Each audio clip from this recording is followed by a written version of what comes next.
Hello नमस्कार, महाराजा kitchen रेसिपीमध्ये आपलं स्वागत आहे। तर आज मी भोपळ्याचे पराठे बनवणार आहे। चला आता सुरुवात करूया। तर त्यासाठी मी पाव किलो भोपळा घेतलेला आहे। भोपळ्याचा वरचा जो गाभा आहे तो काढून टाकायचा आहे। त्यानंतर याची साले देखील काढायची आहेत आणि याचे आता मी 2 भाग करून घेते। हे पहा, याचे आता साले असे काढायचे आहेत।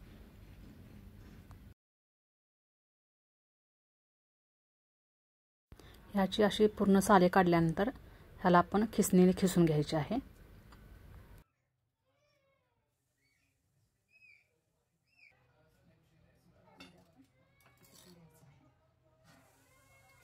भोपळा आता खिसून घ्यायचा आहे। खिसताना तो एकदम बारीक खिसायचा आहे।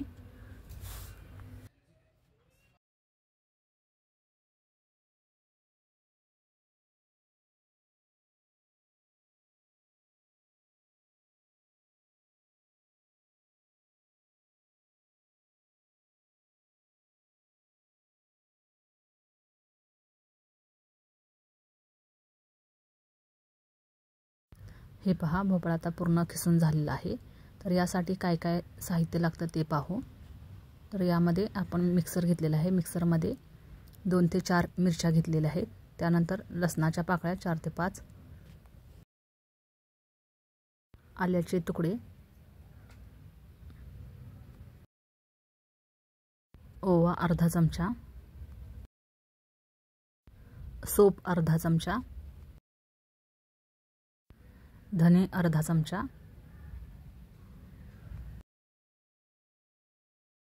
हे सर्व मिक्सरला आपण बारीक करून घ्यायचं आहे।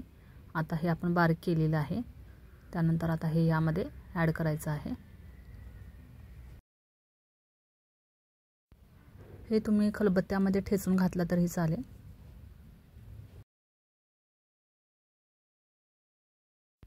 यानंतर यामध्ये हळद अर्धा चमचा घालायची आहे, हिंग चिमूटभर,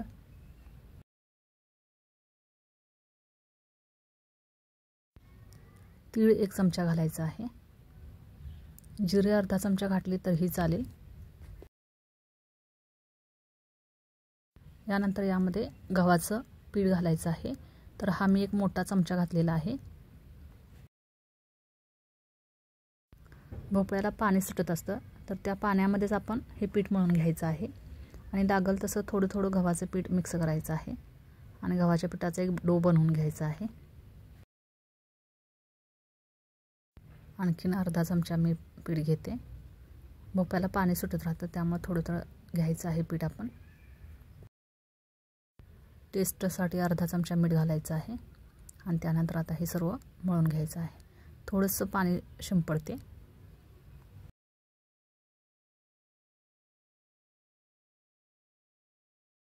हे पहा, डो आता तयार झालेला आहे। याला आता आपण थोडंसं तेल लावूया। तेलामध्ये थोडं मळून घेऊया।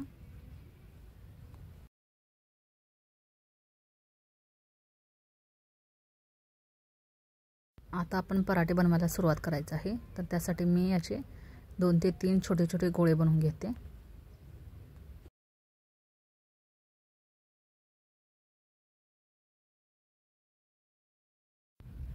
आता पिठामध्ये बुडवून आपण पराठे लाटून घ्यायचे आहेत। तर आपण कोणत्याही शेपमध्ये बनवले तरी चालतील, पण मी आता गोलच बनवणार आहे। असा गोल शेप तयार करून याला तेल लावायचं आहे आणि त्यानंतर त्याला असं फोल्ड करायचं आहे। असे 4 भागामध्ये फोल्ड केल्याने पराठे मऊ मुलायम होतात। हे पहा, असं गोल लटायचं आहे। त्यानंतर याला तेल लावायचं आहे आणि असं फोल्ड करायचं आहे। यामुळे पराठे कसे होतात, मऊ मुलायम होतात। तर पराठे लाटताना थोडेसे पातळ ठेवायचे आहेत।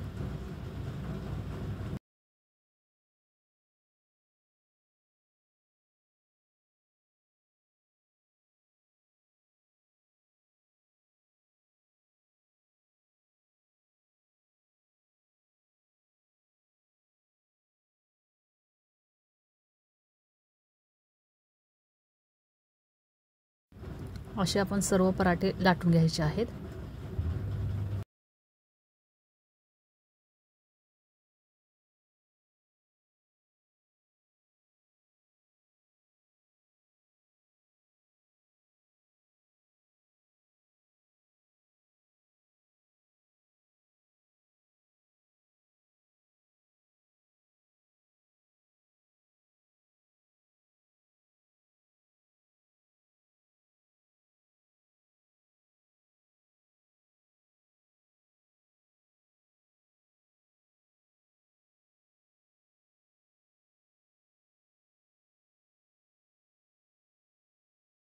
आता गॅसवरती आपण पॅन ठेवलेलं आहे, ते गरम झाल्यानंतर याला आपण तेल लावून घ्यायचं आहे। लाटून घेतलेले सर्व पराठे आपण यामध्ये एक एक टाकून सर्व भाजून घ्यायचं आहे। पराठा खालून वरून दोन्ही साईडून चांगला भाजून घ्यायचा आहे।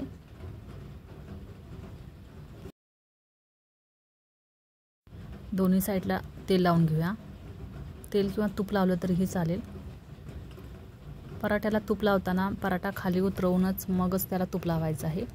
वरती गॅसवरती असताना तूप लावल्यानंतर तो तूप करपून जाते आणि त्याचा वास येतो, म्हणजे करपूस असा किंवा जळलेला असा वास येतो।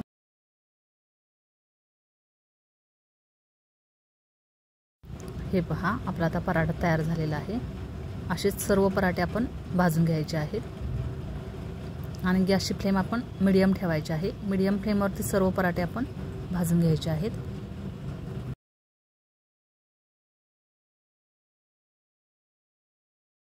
हे भोपळ्याचे पराठे खायला खूप छान लागतात आणि लहान मुलांना ते भरपूर आवडतात। तर तुम्ही नक्कीच ट्राय करून पहा आणि आवडल्यास कमेंट करून नक्की सांगा हा पराठा आपल्याला कसा वाटला।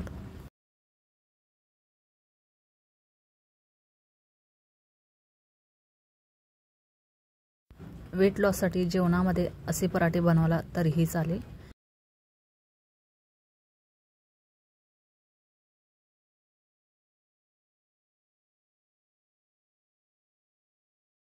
असे सर्व पराठे आपण करून घ्यायचे आहेत।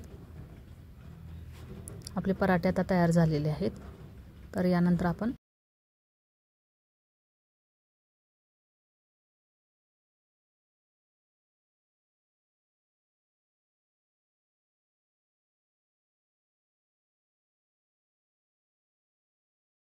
हे पहा, आपले पराठे आता सर्व तयार झालेले आहेत। आता चला तर सर्व करूया। ही रेसिपी आपल्यास आवडल्यास लाईक करा, शेअर करा, सबस्क्राईब करा। बाजूलाच असलेलं बेल आयकॉनचं बटन क्लिक करा, जेणेकरून माझ्या येणाऱ्या सर्व रेसिपी आपल्याला पाहायला भेटतील। थँक्यू। हे पहा, पराठे कसे मऊ मुलायम झालेले आहेत।